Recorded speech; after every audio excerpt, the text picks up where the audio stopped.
அனைவருக்கும் வணக்கம். உங்கள் அனைவரையும் அன்போடு அசோகன் யூடியூப் சேனலுக்கு நான் அழைக்கிறேன். இன்னைக்கு ஒரு முக்கியமான தலைப்பை எடுத்து உங்கள்கிட்ட பகிர்ந்துக்கலான் இருக்கேன். அதாவது நியூ லேபர் கோட் 2025.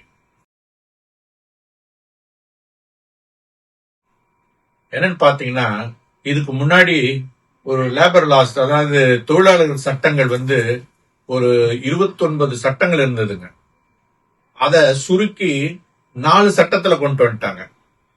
29 4 கொண்டு வந்துட்டாங்க. அதாவது இதுக்கு லேபர் கோட் 2025 அப்படின்று மத்திய அரசு பெயரிட்டு இருக்கிறது. இது கடந்த 2025 நவம்பர் மாதமே அமலுக்கு வந்து விட்டது.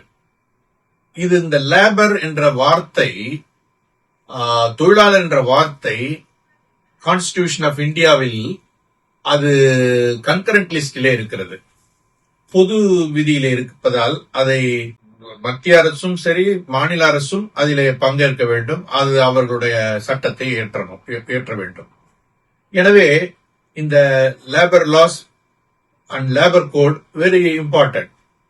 இப்ப பாத்தீங்கன்னா, இந்த நியூ லேபர் கோட் 2025 4 சட்டங்களாக தொகுத்திருக்கிறார்கள், 4 குறியீடாக. அது என்னென்ன? முதலாவதாக கோட் ஆன் வேஜஸ், சம்பளத்தை பற்றிய குறியீடு அல்லது தொகுப்பு. இரண்டாவது இண்டஸ்ட்ரியல் ரிலேஷன்ஸ் கோட், அதாவது தொழிலாளர்கள் உறவு முறை குறித்த ஒரு குறியீடு. மூன்றாவதாக சோசியல் செக்யூரிட்டி கோட், அதாவது சமூக பாதுகாப்பை பற்றிய ஒரு குறியீடு.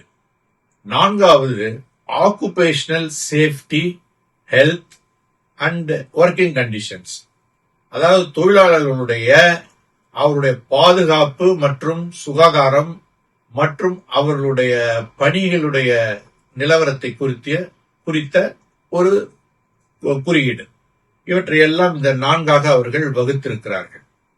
இதிலே நாம் முக்கியமாக கவனிக்க வேண்டியது என்னவென்றால், ஒரு மேஜர் ஹைலைட்ஸ், அதாவது என்னெல்லாம் இந்த 4 கோடிலே எதெல்லாம் முக்கியத்துவம் வாய்ந்ததாக இருக்கிறது, என்னென்ன முக்கிய மாறுதல்கள் இருக்கிறது என்று பார்க்க போனால், ஒரு சில மாறுதல்கள் மிகவும் முக்கியமானதாக நாம் பார்க்க வேண்டியதாக இருக்கிறது.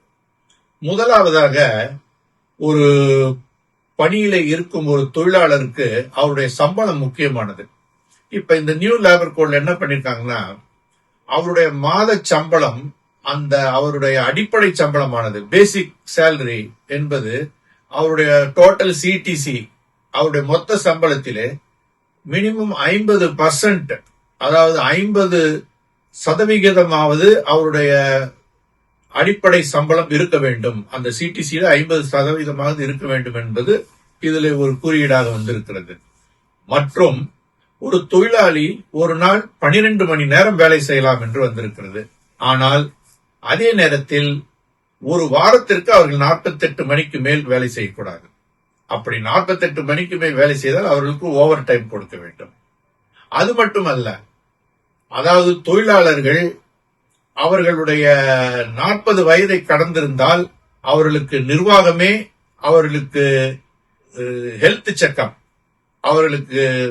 ஹெல்த் செக்அப் செய்து அதனுடைய அந்த எக்ஸ்பெண்டிச்சரையும் நிர்வாகமே ஏற்றுக்கொள்ள வேண்டும். அடுத்ததாக, பெண்களுக்கென்று ஒரு சிறப்பு கோட்ஸ் எல்லாம் இதுல வந்திருக்கிறது. பெண்களை பொறுத்தவரையில் அவர்களுக்கு 26 மாத அந்த மெட்டர்னிட்டி லீவ் தர வேண்டும் என்று இருக்கிறது. அதே போல 50 பெண்கள் வேலை செய்யும் நிறுவனத்திலே கிரஷ் ஃபெசிலிட்டி அமைத்து தர வேண்டும் என்று இருக்கிறது. அதே போல கிரீவன்ஸ் கமிட்டி முக்கியம். ஒரு தொழிற்சாலையிலே கிரீவன்ஸ் கமிட்டி கண்டிப்பாக இருக்க வேண்டும். அந்த முக்கியமாக அந்த கிரீவன்ஸ் கமிட்டியிலே ஒரு பெண் உறுப்பினர் அதிலே உறுப்பினராக இருக்க வேண்டும் என்று இந்த லேபர் கோட் சொல்கிறது. அது மட்டுமல்ல, இந்த லேபர் கோடிலே இன்னும் சில பெனிஃபிட்ஸ் எல்லாம் வந்திருக்கிறது. முதலெல்லாம் கிராஜுவிட்டி, பணிக்கொடை 5 ஆண்டுகள் கம்ப்ளீட் செய்தால் அவருக்கு பணிக்கொடை கிடைத்திருந்தது. இப்ப இந்த நியூ லேபர் கோடிலே 1 ஆண்டுகள் பணி செய்தாலே போதும் அவர்களுக்கு கிராஜுவிட்டி அந்த பிக்ஸ்டு டேர்ம் எம்ப்ளாயிஸ்க்கு கிடைக்கும்படியாக செய்திருக்கிறார்கள்.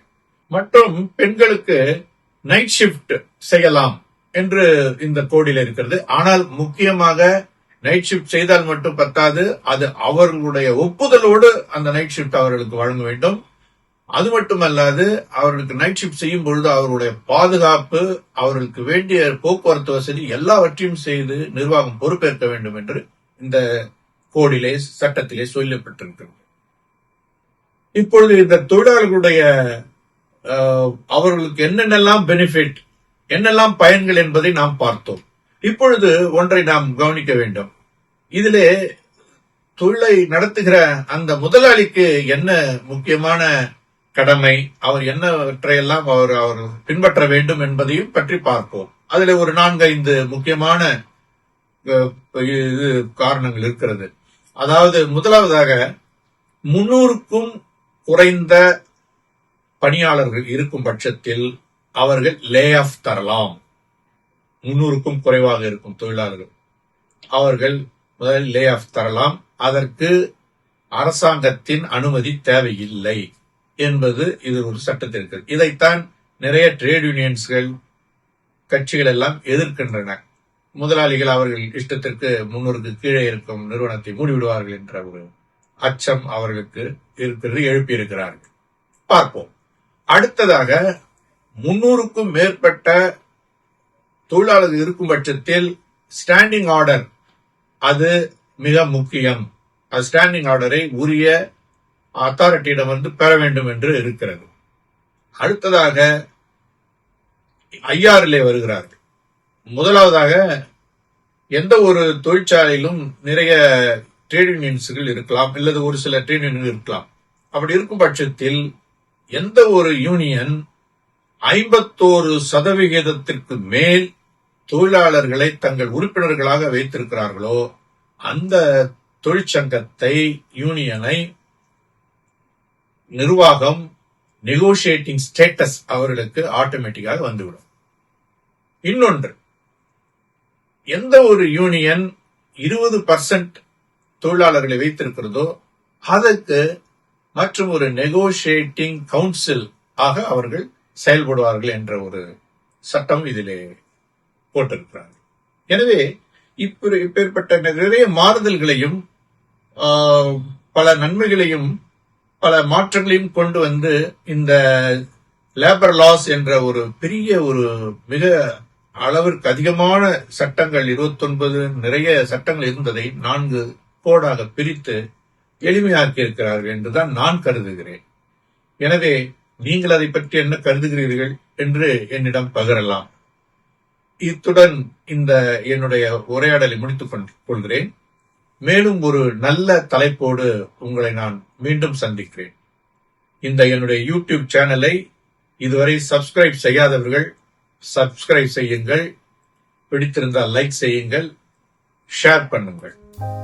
நன்றி, வணக்கம்.